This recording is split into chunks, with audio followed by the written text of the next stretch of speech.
The autumn wind is a raider, pillaging just for fun. He'll knock you round and upside down and laugh when he's conquered and won. Raider Nation, let's go. The show, Kenny, it's a great pleasure to having you with us and have fun in this show. This is Silver Black, and the first time that a show it's Mexico, United States, unbelievable. How are you? I'm doing well. Thanks for having me on. I'm really excited to be on the first bilingual show. Hello to everybody in the United States. Hola to everybody in Mexico. My Spanish is not very good looking, but we'll try to do this today. Flash, pues parece que lo perdimos un poco ahí al buen el Flash, pero bueno, a ver si ahorita lo recuperamos. Kenny, the first question is, you are a Raider fan since you were in the belly bottom of your mother, right? Yeah, I mean, I was kind of born into this. A lot of people say that they bleed silver and black, right?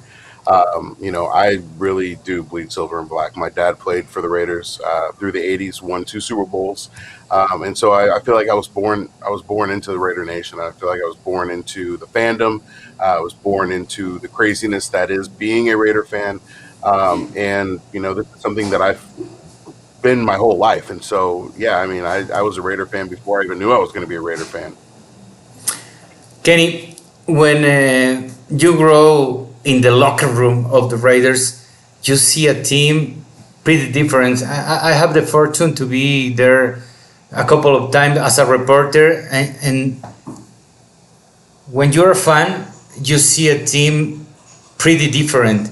When you are part of that team, part of that family, you grow with that bounce, right? Yeah, absolutely. I think that, growing up in the locker room, it kind of humbles you, right? Where for me, as I was telling you this earlier, for me, it was growing up around legends, Howie Longs, Cliff Branches, Al Davises, and referring to these guys as uncle, referring to these guys as somebody who was part of my, immediate family, who I would see on a daily basis, and who I have a tremendous amount of respect for. As I grew older and I started to see, the way that these players are spoken of, seeing them inducted into the Hall of Fame, being around them, seeing the impact that they have, not only on the team, but also on the fans and how the fans respect them or the fans respond to them. And then also seeing it with my own dad, seeing walking around the parking lot, walking around Raiders events and seeing how my dad is highly regarded at those situations. So all those things kind of just stood out to me as, wow, this thing is something special. For me as a fan, I don't look at myself as a bigger fan than anybody or anything like that. But, for me as a fan and somebody who grew up around the team, I look at things and I look at the way that I approach things as more of that, that aspect of this isn't just a team that I like, a team that I love, a team that I follow. This is a team that I've grown up with. I've grown up through, a team that's gotten me through some tough times, a team that's gotten me through, some happy times. But this is a family. This is a brotherhood for me.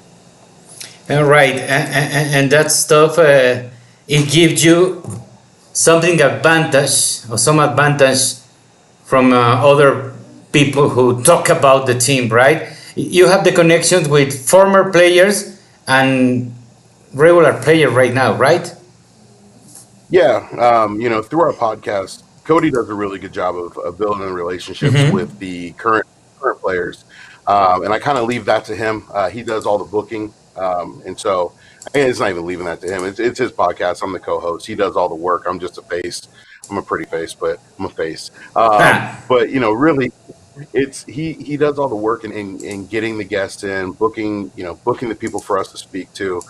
Building those relationships, and my job is to speak on my knowledge of what the Raiders are and my my experience and what I'd like to see from the team, but then also nurture those relationships. You have relationships that we've built with the team, with players, with some of the fans, with other media outlets, and it's just nurturing those relationships, having those conversations, building that trust, and continuing on. That way, if there is something that you need down the road, if there's an interview that you need down the road, if there's a conversation, even if there's you need somebody to say a prayer, and you reach out to Derek to say a prayer over somebody who may be in the hospital or something like that.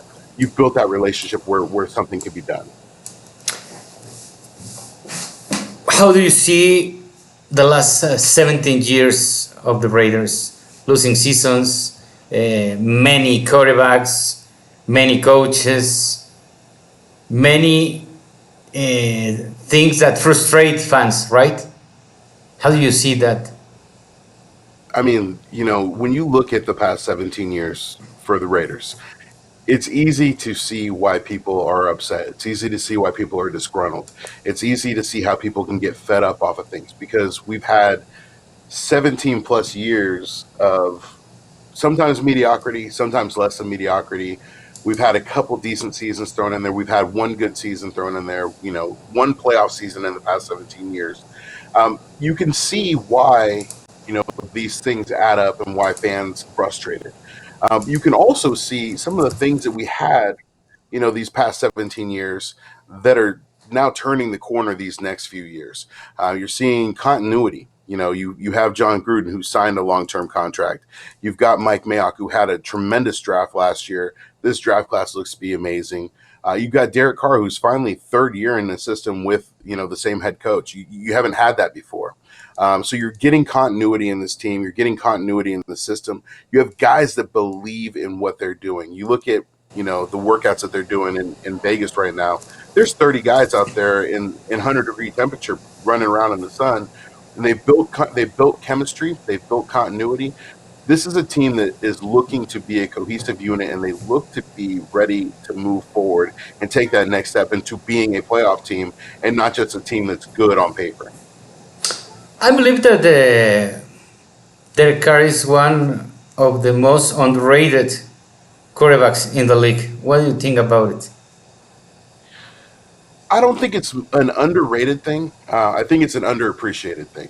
I'm a big fan of Derek Carr. I think that what he's done for this team, if he were to do it on another team, he'd probably have a little bit better praise. But like I said, this is a team where we've had a quarterback carousel for the past 17 years. He's been the only starter, the only consistent starter for the past 6 years now. We're used to quarterbacks starting the season, playing a couple games, another quarterback comes in, and so on and so forth. So we finally have continuity. I think with that, you lose the aspect of this doesn't all fall on a quarterback's shoulders. Football is a team sport. Now, are there things that Derek can do better? Of course. Are there things that Derek can improve on? Of course. And he does try to improve on those. But to put it all on him, I think it's a lazy argument to have. I think that Derek is done a tremendous job of trying to field through a lot of the BS. And I think that he's done a good job of building this team and building the relationships with the players on this team. I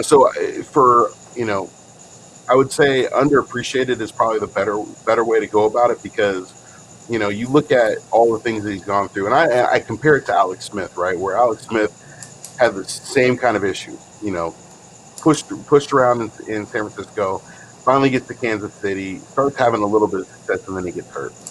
Then he gets traded, and then, does what happens with his leg. But I would definitely say, Derek Carr is poised to have probably his best season of his career with the Raiders this year. Since 2014, is one of the best and 4,000 comebacks. And the last season, everybody said, "No, he blew all the places." We don't have defense. Raiders doesn't have defense. And right. If you see the Super Bowl, 49ers get there with great defense and a running game. Kansas City Chiefs, well, they have a great quarterback. For me, it's not the best that everybody says, the new GOAT.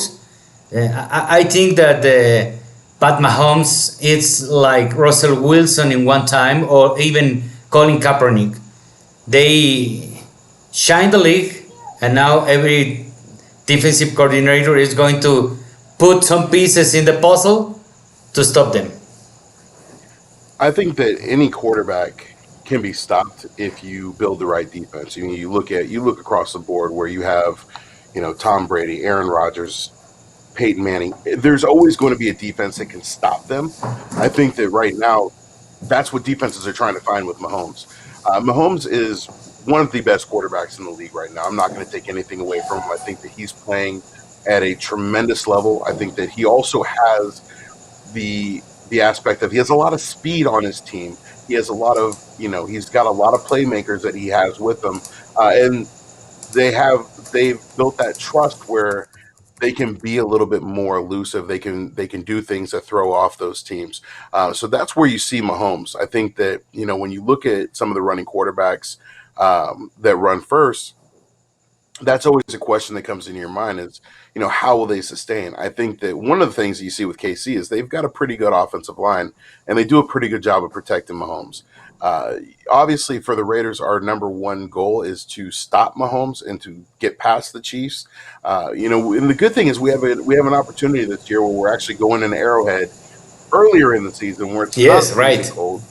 We finally play a game in the middle of fall where it's normal temperature. So that's something that's on our side finally. To me, there was this one of the toughest divisions in football, not only in the Oh, American League, well, American Conference, in the whole the NFL, the West is one of the toughest. I have a doubt with Los Angeles, but Denver has a pretty good defense, and they put some pieces in the backfield to help this young quarterback. yeah. I mean, you look across the league, and the AFC West has always been one of the tougher divisions. I think in the AFC, it's the AFC West, right? You look at, you look over throughout the league. There's really nobody else that contends to that caliber. On the NFC, you have the NFC West. That's one of the powerhouses there. You've got the Rams, you've got the Niners, you've got the Seahawks, and you have the Cardinals who are up and coming. Kyler Murray did some great things last year, and I think that they're going to continue to get better. But looking at the AFC West, the Broncos have a good defense. They've added some pieces on offense. They've got some speed. They've got some talent. The Chargers are who the Chargers are. The Chargers are either going to go 11-5 or they're going to go 5-11, and you never know what you're going to get with that team. Now they've lost Phillip Rivers, so they have Tyrod Taylor starting at quarterback this year. You may see a quarterback controversy midway through the year with Justin Herbert coming in as a rookie. You look at the Chiefs; it's the same Chiefs that we've seen for the past few years. They've got continuity, and those are one of the things that we talk about is continuity. That's key. You need to have continuity on your team. That's why the Patriots were so good for all those years, because you had the same coach, you had the same quarterback, you had a system that was built where it was next man up. So if anything were to happen, you can plug and play. And that's where we fell off last year. Before week 1, we lost AB. And then week 6, Tyrell Williams gets hurt. Then Hunter Renfrow gets hurt. Then Josh Jacobs breaks his shoulder. Then Trent Brown gets hurt. Richie's out for a couple games. Gabe's out for a couple games. Boston Moreau gets hurt. I That's believe. our that's our Sorry, list. I interrupt you, but I believe there's only 4 games in the whole season with a full offensive line. Yeah, there was because at the end of the year we didn't have Trent. In the beginning of the year we didn't have Richie. So and Right. there was a couple games in the middle we didn't have Gabe. So you look at that. You look at this year coming in, we've got a full offensive line, and they've decided to bring Gabe Jackson back. I think that's huge. We've got a big physical offensive line that can push people around, but can also block on the passing downs. And one of the other things about the passing downs is the way that Gruden sets it up is all of his passes, anyways, are designed to be quick 3-step drops, get the ball out. It's not a flashy down the field offense. But now because we have that side, because we have the speed of a guy like Henry Ruggs, we have the ability to throw the ball downfield now. No, and Bowden is pretty good. Rico Gafford is another rocket. I watched the tape We've on got Las Vegas. Wow. mhm. We've got Lynn Bowden, you've got Rico Gafford, you've got Zay Jones who's been working hard, you've got Tyrell Williams who's coming back, Hunter Renfrow obviously, you've got Henry Brian Ruggs, you've Edwards. got Yeah, you've got Brian Edwards, who's actually my favorite pick of the draft. I'm most excited about Edwards. You look at Edwards, and he reminds me a lot of a Michael Crabtree or Anquan Bolden. I think that he's a guy that's going to But light this bigger, team up. no? He's bigger, yeah. He's bigger. He's more physical. He plays like a tight end. He's So like Calvin it's Johnson, essentially, of the size of Calvin Johnson, right? yeah, yeah. So he's a guy that I think is going to be very interesting to see play because he's going to be a red zone threat. You look at that red zone offense and what they can do. We've got some big bodies, some big physical guys that are going to go up and get after it. And then you bring in a guy like Jason Witten, a 12-year vet, who is a red zone machine. He's probably not going to have a lot of yards, but he's probably going to lead the team in red zone touchdowns. And he's going to be the master or the teacher of Foster Moreau. Right. Exactly. You've got Foster, and you've got Darren Waller, and you look at Foster, and he's basically a young Jason Witten. So Exactly. who better to learn? Who better to learn from than the guy that you most emulate? Reminds me a lot of Dave Casper of the new era. Yes. Yeah, He's great absolutely. He hands, does. not so quick, but he's very good blocking in the running game and in the passing game. Yeah, he's there. He's where he needs to be. You look at some of the guys, and you can kind of compare him to guys of the old era, and obviously you don't ever want to get ahead of yourself and say, well, he's the next Dave Casper. No, No, that's no, not what no. we're I'm saying. We're just saying telling you he that has reminds some, me him. of course. Just like Hunter Renfrow reminds me of Fred Biletnikoff. I think that they have Exactly. very similar playing styles where, Hunter's not the fastest guy. He's not the biggest guy, obviously, but he's going to get out there and he's going to get open and he's going to catch everything you throw at him. Biletnikoff was the same way. His routes were precise. They were perfect. They were on point, and that's why he was so successful. I think that if Renfro continues to build upon what he did last year, yeah, he probably could be Biletnikoff one day. But those are the attributes that you look at, right? And Bowden can be the clip branch, right? By the Yeah. size, the speed. Hey, I'm curious to see. I'm excited to see what they do with Bowden. I think that with him being able to line up anywhere on that team, I'm excited about that. I'm excited to see, hopefully, them put him back as a kick returner. I think that, with the Raiders not having a solid kick returner since Dwayne Harris, I think that Bowden may be that answer there. And they made the Mr. Mayok made a great move. Free agency of defense and Hmm. the draft on offense. What do you think about it? Absolutely. Absolutely. The thing that excites me the most is the fact that we got some linebackers that cover tight ends. In our division, you've got Travis Kelce, you've got Hunter Henry, you've got Noah Fant, you've got some guys that can move. You've got some tight ends that are fast, that are physical, that can block, and that can run. And so you bring in a guy like Corey Littleton, you bring in a guy like Nick Kwiatkowski. These are guys that can get after they can get after the quarterback, they can stop the run, but they can also drop back into coverage, and they're going to be able to stop the tight ends. This is something that we haven't had in the past 10 years. We started to see it a little bit when we had Nick Roach, excuse me, but we don't have that. We haven't had that in a long time. So to have that on this team, to have that continuity, to have that strength of defense, I'm excited about that aspect of it. And we are going to have the full package in the backfield. Yeah. You've got our DBs. I mean, our defensive backfield is looking nice. You've got Trayvon Mullen on one side. You've got Damon Arnett, who should be starting. Right now you've got LaMarcus Joyner at slot corner. I don't think that he's going to be starting there very long. You look at Amik Robertson, and that guy's chomping at the bit to take over. I'm excited about him. You got Demarius Randall. You've got Jonathan Abram. You got Eric Harris coming back. So you got Jeff Heath. There's a lot of talent. There's a lot of physicality. There's a lot of ball hawks. So you look to see some turnovers this year. You look to see the defense improve. And you look at the defensive line aspect of it too. We've gotten better on the defensive line. Exactly. Farrell's bigger. He's been working out. He's going to be playing at his natural position at strong defensive end. They won't be playing him inside like they did last year. You bring in Malik Collins, the guy that can get after it, the guy that can stop the run. You got Jonathan Hankins coming back. You got Bo Hurst coming back. You got Max Crosby. Then you have to look at the odd man out, right? RDP. to happen with our team. Can he stay healthy? And we have depth that last Yeah. year we didn't have.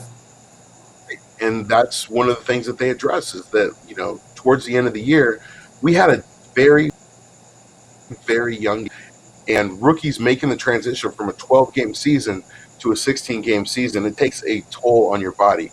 It's different. The speed is different. The physicality is different. So you're going from a 12-game in college to 16 games in the pros, you're going to take those hits. So now that you got these guys coming back into year two, you've got players that have been working out, that have been taking care of their bodies, that have been mentally preparing, that have been physically preparing. You look to see a major jump in that year two. You look to see the fact that we finally have some depth. So if guys take a spell, we can put somebody else in there, and we'll be confident in who's going in because it's going to be next man up. And, ya recuperamos al Flash, mi querido Kenny. Flash, ¿ya estás? Estábamos hablando aquí un poco ya del draft, de la agencia libre con Kenny. Y bueno, pues si te quieres poner al... Kenny, you said one person, Amick Robertson. To me, it's a stall in the draft. Yes. Everybody in the NFL and in the football life, in the football world, always think in measures, straight. But as you said, football is a team game and a heart and brain game. What do you think about Amick Robertson? I love Amick Robertson. I think that Amick is a tremendous player. I think that he's physical, he's mentally strong, and he's got a chip on his shoulder. He's a guy that wants to go out there and prove a lot of people wrong. He knows that he was drafted a little bit too low or a little bit too late, and he's going to make every single one of those teams pay. So I'm excited to see what Amick does. And also I'm excited about what is going to do Mr. Gruden with all those weapons. You said short passes, but I think that John Gruden is going to make a big change on this offense. I remember the 2002 season when they faced the Denver Broncos, I believe. Everybody think that the Raiders are going to play on air with Porter, with Jerry Rice, with Tim Brown, but they start to run Whitley and Charlie Garner, Whitley and Garner, and they destroyed the Denver Broncos. I think that Gruden is going to pick all the pieces that the rival is going to left. Absolutely. I think that Gruden's always been more of a run first coach anyways, and that's why they went out and got Josh Jacobs. But I think that you've got dealer choice now with the team. You've got guys that can run the ball. You've got guys that can catch the ball. You got guys that can make plays with the ball in their hands. So you have a lot more. You have the ability to go out there and do a lot more because of the fact that there's so many different types of playmakers that, Derek's going to have a lot of fun back there because there's just guys that can do it all. Flash? What do you think about Bucks? I mean, it was a big surprise. Many of us were expecting. We're losing, Flash. To be drafted. No, Flash, parece que no, que te está traicionando el internet. Said no.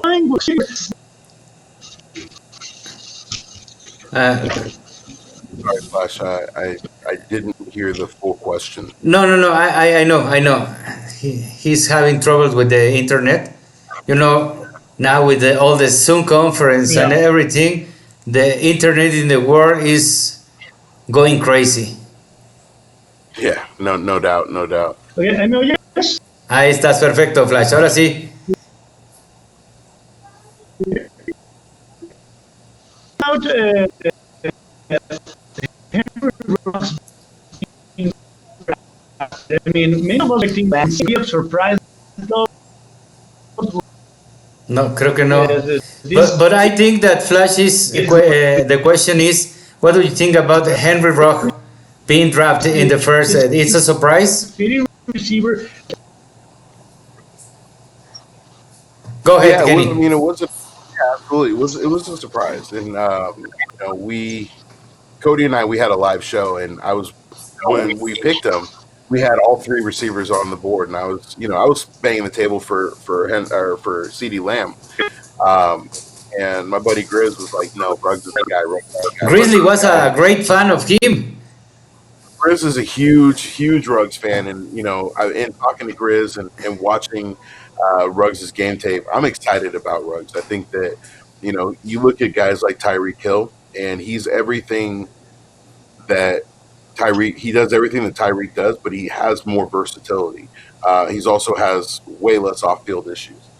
You look at Antonio Brown, and he's basically everything that we wanted in Antonio Brown without the off-field issues. So I'm excited about Ruggs coming in. It was a surprise at first, but it's a pleasant surprise because after doing my research, I got more and more excited about it, just like I did with Damon Arnett. I didn't really know much about Arnett before, and then after I started studying Arnett a little bit more, I got really excited about it. The one player when they drafted, I started to research about him. Muse. It's Tanner for Muse. me. It's better than Simon, eh? Oh, absolutely. I think that, Tanner Muse is huge. He's going to be a huge part of this team, defensively and special teams. I think that special he is going to be out there making some plays, making an impact, and he's an impact that Rich Bisaccia needs. So, really excited about Tanner Muse. I think that he's going to be, a good player for us. Flash, ahora sí ya te estás oyendo. Okay, what do you think about the signing of Marcus Mariota? I mean, I know there are a lot of fans. I don't know why, but fans are packing some heat on Derek Carr's play. And actually, he had a pretty good season, over 4,000 yards, a pretty good interception TD radio. So, what do you think about Mariota coming to the team? The way I look at it with Marcus Mariota is, one, Raiders needed a solid backup. We haven't had a solid backup, and it showed when Glennon came in his first snap, he fumbled that snap. I think with any team, in order to have success, you have to have a backup that if something happens to your starting quarterback, if your quarterback goes down, if your quarterback misses series due to whatever, you need somebody who can step in and they can fill in and do well. You need somebody that can win a couple games if need be. And that's what you have with Mariota. I think the other thing that you get with Mariota is that Mariota runs a very similar style of play to that of Patrick Mahomes. And so when you look at preparing for the Kansas City Chiefs and you put Mariota out there on the scout team, you have a better look at somebody who plays like Patrick Mahomes. And so that's where some of the things you look at Mariota. I think the other thing, too, is you look at iron sharpens iron. One quarterback is going to make another quarterback better. I think that the competition that is in that room, because Mariota has been a starter, he made it to the playoffs. That breeds that competition. It's only going to make the people in that room better. So it's going to make Derek Carr better. It's going to make Mariota better. It's going to make Peterman better. So I think that Mariota's signing is great. I think that he's the guy that's going to be able to build and help this team get better. But I think that at the end of the day, Mariota was brought in to be a backup.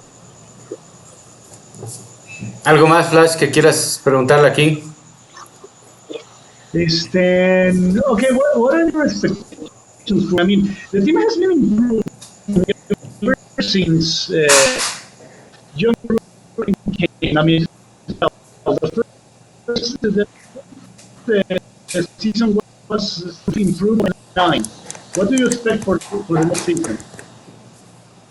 What do I expect for this season? I expect to see this team come out and compete. I expect to see this team put together a winning record. We were almost there. We should have won 10 games last year, and there were a few that slipped away from us. There was a couple that were taken away from us.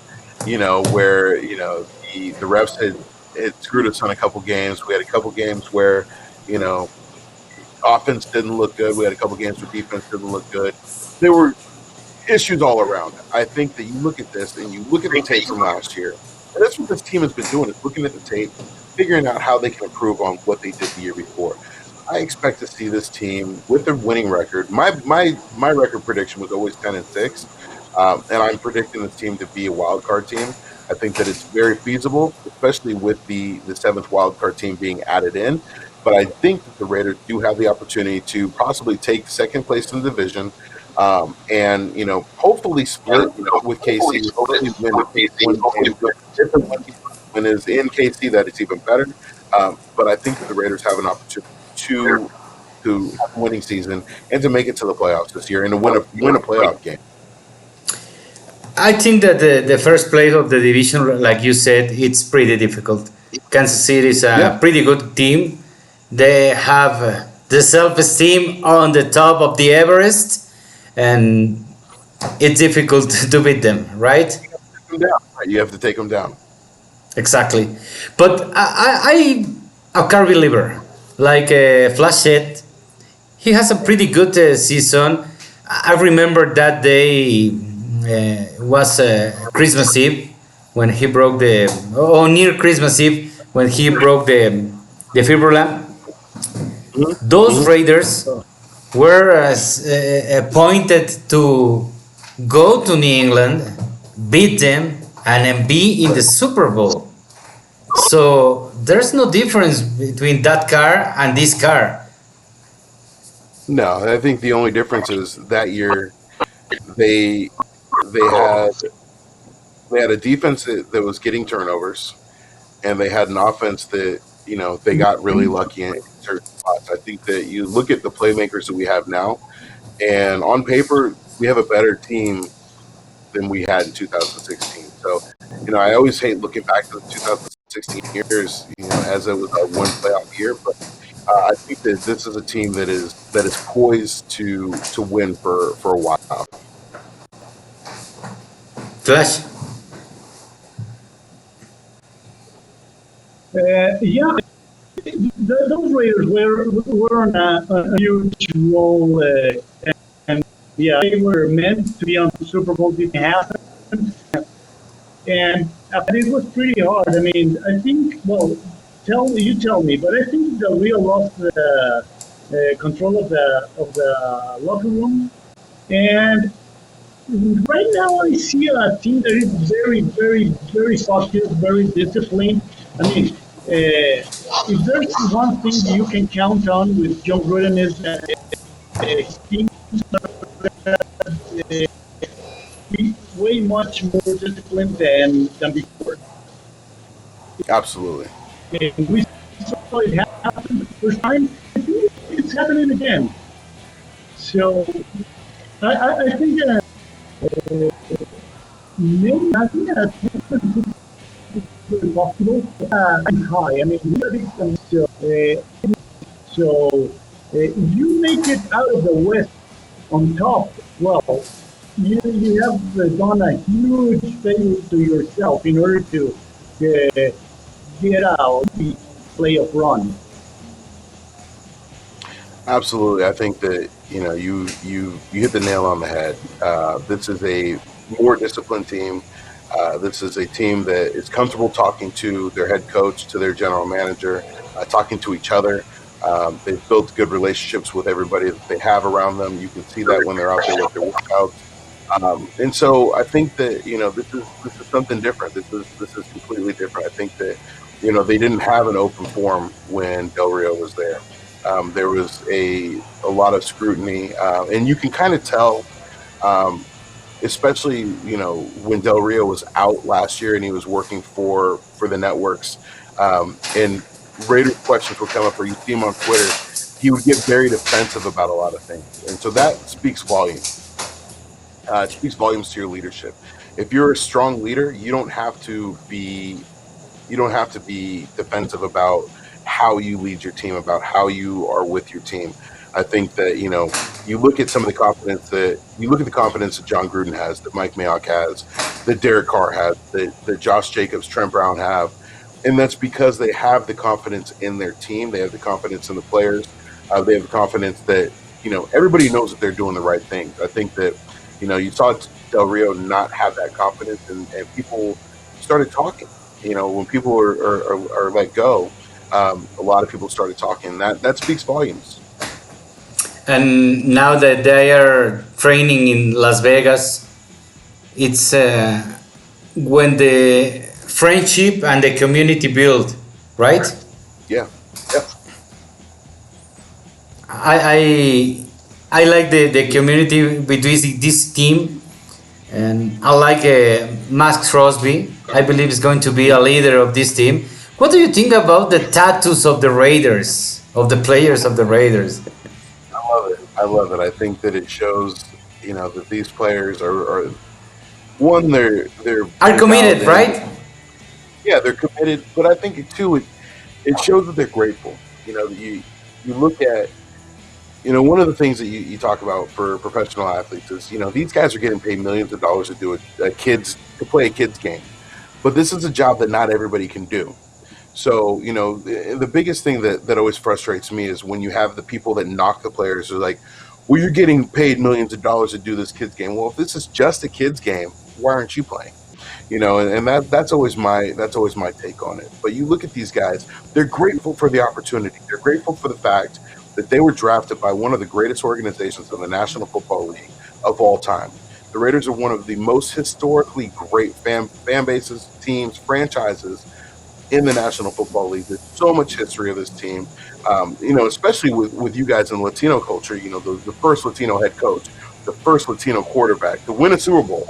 And so there's so much history there. There's so much to be excited about. And to see these guys getting Raiders shields tattooed on their body, it just shows how grateful they are to be part of this organization. Just mentioned Tom Flores and Jim Plunkett, and that made me mad because Tom Flores deserved to be in the Hall of Fame. Absolutely. The first Latino, one of the few head coaches to won 2 Super Bowls in 2 occasions, and he earned as a player, as an assistant, head coach. What's happened with the NFL and the committee? Yeah, they need to get Tom Flores in there. And I was pissed off when Cliff didn't get in this year, and I would love to see Coach Flores get in before he passed away. Is there any, I don't know, sort of movement, because there are a lot of Raider players who deserve to be in the Hall of Fame. I mean, we're talking about Plunkett, Tom Flores, Lester Hayes. I don't know. Someone is slipping my mind. But is there some sort of movement in order to get guys of fame?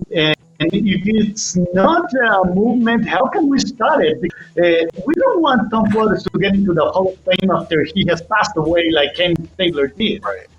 Right. It's, there is a movement. There's petitions going around. There's, Raider fans are vocal. The media is vocal. It's just going to be, it's persistence, right? The stain of Al Davis and what he did to the league still weighs heavy on them, and they're still, for lack of better terms, they're still salty about what happened.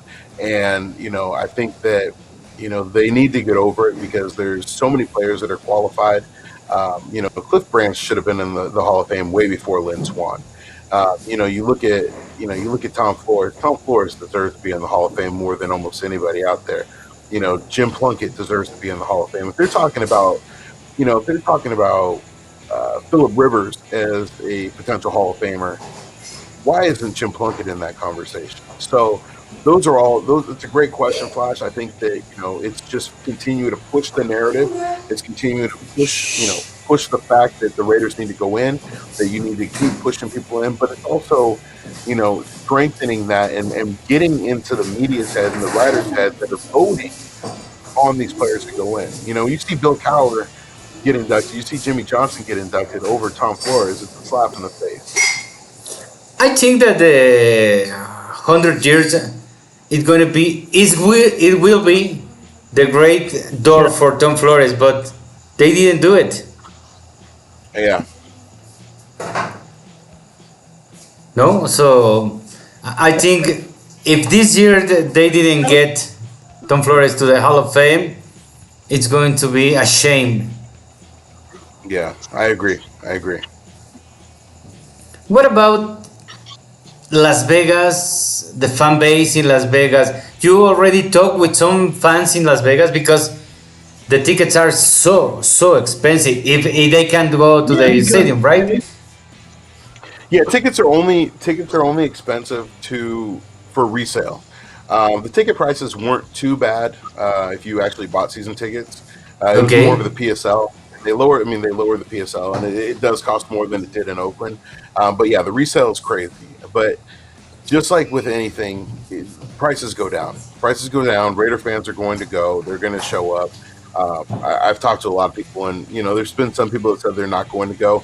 At the end of the day, those people that say they're not going to go are the same people that said that they weren't going to go in Oakland, and I would see them at the tailgates. And so that's all going to change. I think that once the Raiders start putting out a product on the field that justifies spending that kind of money on tickets, people are going to be there. People aren't going to spend money to see a team that's not winning. But if you go out there those first couple games and we're getting some wins, you were going to see fans out there. But I think that regardless, the stadium's going to be packed the first year anyways.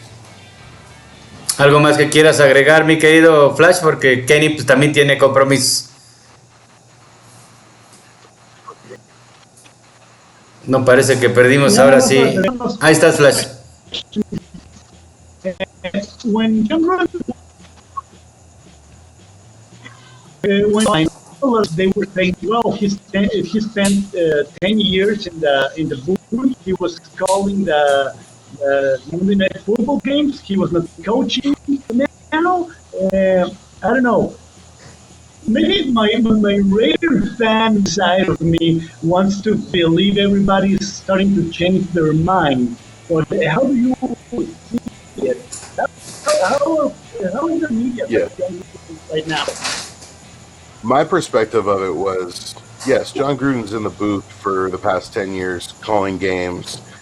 John Gruden's also in front of every single NFL head coach and GM in the locker rooms with every player, watching tape on every team, getting intel on every team, and building what he wants. He said when he came that there's people banging on his door, calling his phone, saying that they want to play for the Raiders. We're starting to see that. You see what he did in bringing in, Mike Mayock, bringing in one of the greatest minds in college football, one of the greatest draft analysis. And so I think that John Gruden is very calculating in what he did. He knew that this wasn't going to be a change overnight. He knew this was going to take some time. That's why he signed a 10-year contract. This isn't something where you say, okay, we're gonna make this team a playoff team and we're gonna win the Super Bowl our first year. That doesn't happen. John Gruden said, I'm building this thing, I'm tearing it down, and I'm building it from the ground up the way that I want it built, and these are the pieces that I want on my team. And he's been doing that consistently for the past 3 years, and I think that now this team is finally being put together the way that he wants it, and you can finally start to see that product this year. And I think that he's right in the spot to become a dynasty.